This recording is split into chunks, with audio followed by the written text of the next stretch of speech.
Hey everyone, my name is Amy Owens, and this is my final presentation for Data 101. I did my presentation on breast cancer in married people. I am a married person who was diagnosed with breast cancer at the age of 37 in August of last year. I was struggling to find a data set that resonated with me, and this one kind of stuck out to me, and it made me want to dig a little bit deeper on the stats. There's plenty of data to suggest that marriage has substantial health benefits for both people.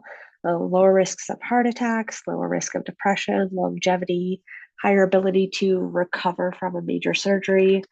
So I got curious and asked the question, does marriage help women catch cancer in earlier stages? So let's get to it. The question was, do married people catch cancer in earlier stages than unmarried women? I used this data set found on Kaggle, and I used R to clean and analyze the data. The dataset monitored female patients diagnosed from 2006 and 2010 who had infiltrating ductal and lobular breast cancers. The dataset was from 2017's National Cancer Institute's SEER program, which stands for Surveillance, Epidemiology, and Results Program, or end results. And it provides cancer-based statistical information.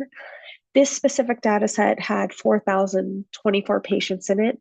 Those are our observations, and it had 16 categories, which were the variables. I ended up eliminating about half of them because they didn't pertain to my question. So, what I did end up with was age, marital status, T stage, N stage, sixth stage, A stage, regional nodes examined, and regional nodes positive.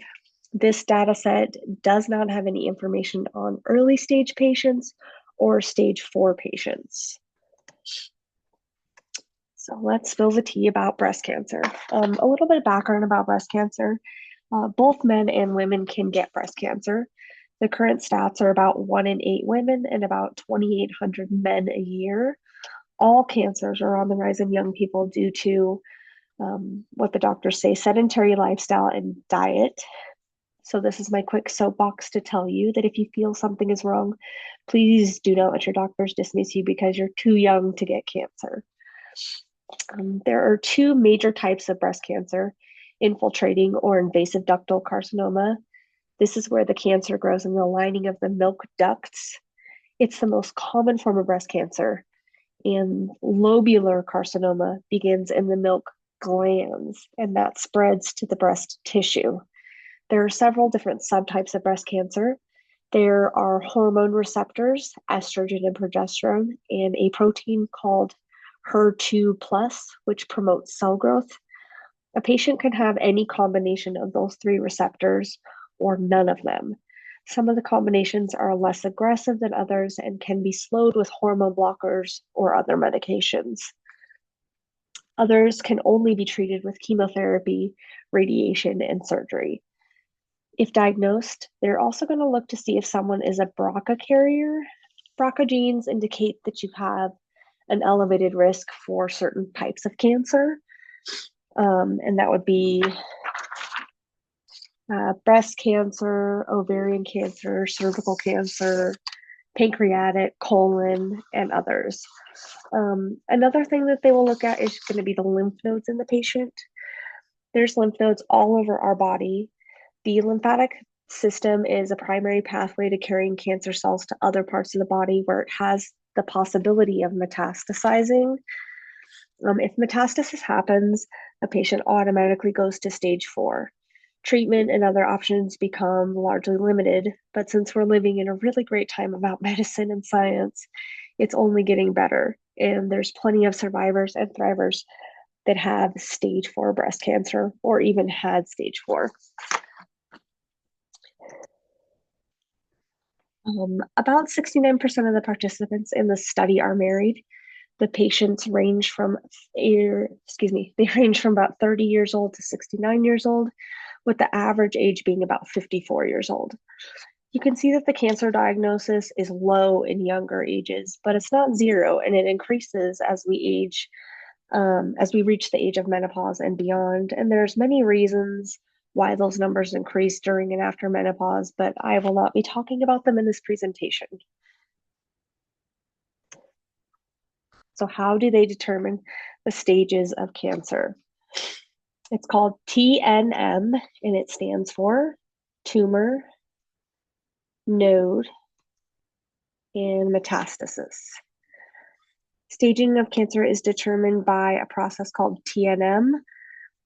When we're looking at the next few charts, it's important to know that the lower the staging, the better. Ideally, a diagnosed patient in this specific data set, because it is missing some of the low end diagnoses, would be T1N0M0, which would indicate a small tumor with minimal to no lymph node involvement and no metastases. In tumor staging, we're going to cover about 4 of the 5 T stages. This data set doesn't contain TIS, which would indicate abnormal cells, but no tumor. So that's very early staging. The staging in this set is T1, T2, T3, and T4. And this is based on tumor size. So T1 is 2 centimeters or less. T2 is 2 to 5 centimeters. T3 is 5 centimeters or greater. And T4 is a tumor of any size that is growing into the chest wall or the skin.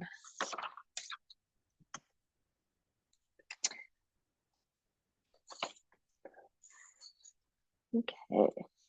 And then this is node. The node staging looks at how many lymph nodes are involved at the time of diagnosis or even at surgery. Your body is covered in lymph nodes, as I said. Your lymphatic system is used to fight infection and disease. It carries fluid throughout your body. It moves cellular debris and harmful substances and helps your body absorb certain fats and other molecules. As a cancer patient, they monitor your lymph nodes for elevation beyond normal levels.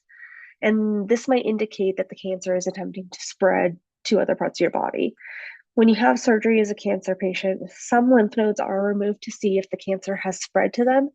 Typically, they remove auxiliary lymph nodes that are in your armpit. They're about between 20 and 40 located in your armpit. You also have a cluster of lymph nodes around your clavicle collarbone area that might also be removed, as well as the side of your breast that's closest to the center of your chest. Not that long ago, doctors would do a full dissection of the lymph nodes, even if it wasn't necessary to expand the life expectancy of a patient. Now that we have better medical technology and information, they try to remove only what's necessary to reduce the risk of lymphedema in the breast and the arm. And this improves the quality of life for survivors. The data set that we're using has upwards of 60 nodes being removed. So my assumption is that they're removing some from the neck and the chest area as well. And as we can see, there's a lot of outliers in the data. Okay. All right, and then we're looking at, let's go back here, excuse me, to the node staging. The node staging is kind of complex. We got N1, N2, and N3. N1 would indicate that 1 to 3 lymph nodes in the armpits are elevated, or there's internal mammary lymph nodes or micrometastases, which is cancer cells that you could see. N2 is 4 to 9 lymph nodes, or that the enlarged mammary nodes have begun to show. And N3 is that the cancer has spread to 10 or more lymph nodes, and that it might have spread into your collarbone with a spread that's greater than 2 millimeters, or it's found in the axillary nodes with a spread that's greater than 2 millimeters. As you can see in the chart, the vast majority of patients are N1, which tells us that they're catching their cancer in earlier stages. And as we can see in the box plots, there's a lot of outliers, as I said. I used R to find the mean, median, and standard deviation of the information on average for the participants in the data, obviously not for all of them. 14 lymph nodes were removed on average, and about 4 were found positive for cancer. Okay, now metastasis. So they have it listed in the data set as A stage, and it's only regional or distant. Regional would mean that it has not traveled outside of the area, and distant means that the cancer has traveled to other areas. You are now metastatic, which would put you at stage 4. The pathological staging, which is called 6th stage, this is where the TNM all comes together and you get the official staging of the cancer. My cancer was stage 2B, triple negative, which means that I had no hormone receptors. My tumor was about 3 centimeters, which is a little over an inch. And I had one slightly elevated lymph node that by the time I finished chemotherapy was within normal range. And when I had my surgery, all of my lymph nodes that they removed were clear. Early stage breast cancer for this data set is stage 2A or 2B. And we can see that a good portion of the participants in this study fell into those categories. The data on the chart shows us that in general, most people in the data set have caught their cancer in earlier stages. All right. Here I've included a couple pictures to visually show us what the staging would look like in the body. And then the one on the right shows the pathological staging and lymph node involvement, tumor size, things like that. Okay, and in conclusion, my assumption was correct. I do have to make a little caveat here because in my poster, I realized today that the math was wrong. So you could see the breakdown of the staging in almost all of the groups in the study.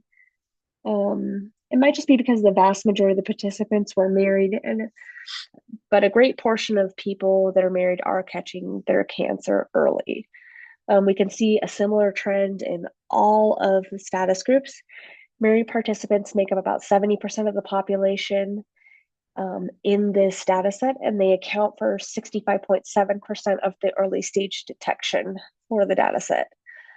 So my poster says that it's 38% of early stage detection.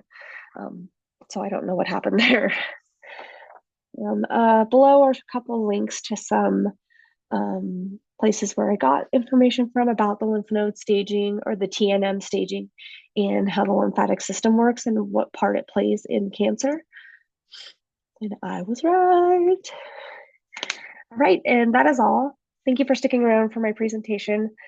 I hope you found the information helpful. It can be very overwhelming and somewhat boring if you don't know anything about it or you're not interested in it.